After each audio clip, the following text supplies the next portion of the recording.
I got a question today about how do you control overtrading and what time frames do I use intraday. So got a few ways to look at this. The first way is in terms of overtrading, I think some people are going to be more prone to it than others, but a general, thought on that is when you're trading really well, there's a tendency to think you can trade every price. So you're bullish, but you're sneaking in and capturing money on the downside before you're getting long, and you think that you can do that because you're seeing the market well. Eventually what happens is you start participating in subpar setups and you start eroding what you're doing. And eventually that catches up with you and it puts you into a slump, or you get kind of lost and you forget why you were succeeding in the first place. So I would warn against thinking you can trade every price because you've had success in the past, and really stick to the things that got you there in the process. If you're feeling like you're in that state, maybe it's time to take a day off or to just cut your size for no other reason than your head isn't totally screwed on and you have a little bit of euphoria or that kind of emotion in yourself. So it's an awareness thing.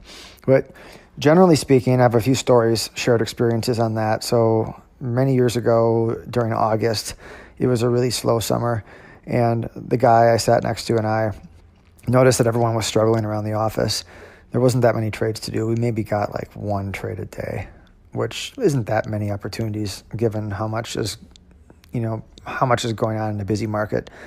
So we actually watched some HBO series. We had Deadwood and some other ones, and it sounds ridiculous to be watching TV series when you're supposed to be working, but honestly, it saved us a lot of money because we would put price alerts in and we'd only trade when certain things would happen, and it would pull us away from the TV series into the market, and we'd do things and we'd had some success. And it wasn't huge success because the market was not very good during those summer months, but we were staying out of trouble and having a blast during the day, and we're not overtrading. And that really kind of hit me as to how this works. The market is busy when it decides to be, and you participate and enjoy that. You can't force it on when it's going to be busy.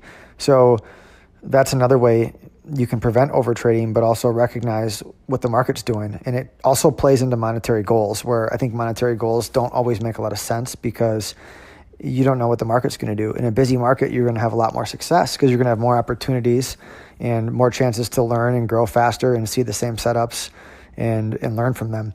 When it's slow, you're just not going to have as many. So thinking that you're judging yourself based on beating what you did last year doesn't make a whole lot of sense. You need to judge yourself on the process, following your rules, setting up trades with a good risk to reward, getting out when you're wrong. All that stuff is the process, and that's where the focus needs to be, not on goals that you can't live up to because the market's fast or it's slow or whatever.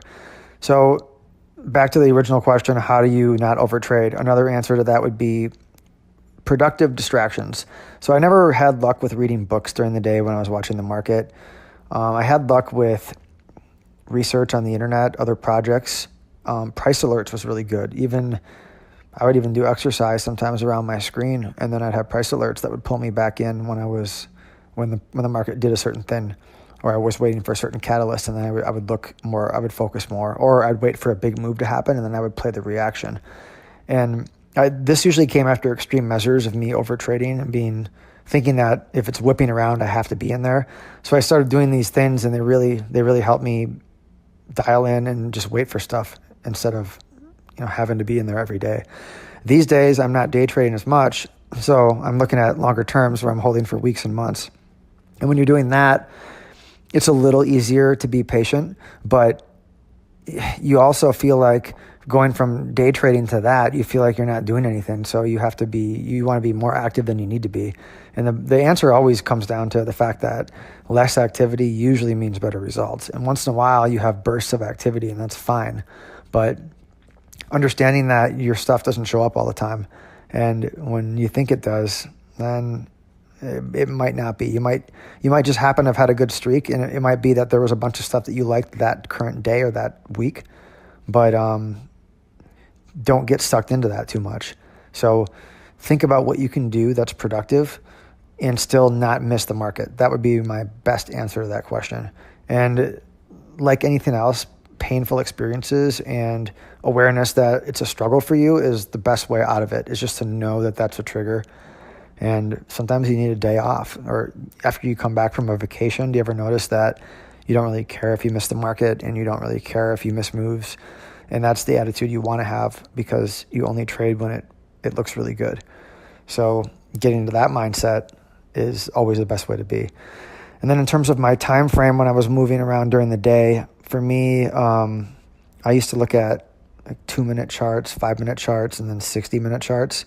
I would look at daily charts and weekly charts at the beginning of the day to kind of get an idea of where we are on the really big picture, and just to kind of have context. I also like looking at spread charts, which is just one instrument relative to another, because I really want to know, is something cheap or expensive versus something else that's similar, like European equities versus U.S. equities, or oil versus gold, or German bonds versus U.S. bonds, or whatever's driving us. I would like to know the spread relationships. Are they normal? Are they stretched? Are they cheap? So that's stuff that I would keep an eye on each day as well. And then the key stocks that might move the index. But my time frame, was usually 2 to 5 minutes. But there's sometimes trades where it's setting up on the 60-minute, but I'm executing on the 2 or the 5-minute. And I think a bigger move is coming on the 60. So I'm kind of aware of that context. That would be how I would look at that. These days, my time frame is more like 60-minute charts at the minimum to dailies and weeklies and things like that, and looking at stuff from a little bit bigger picture with the same mentality, though, that I did during the day.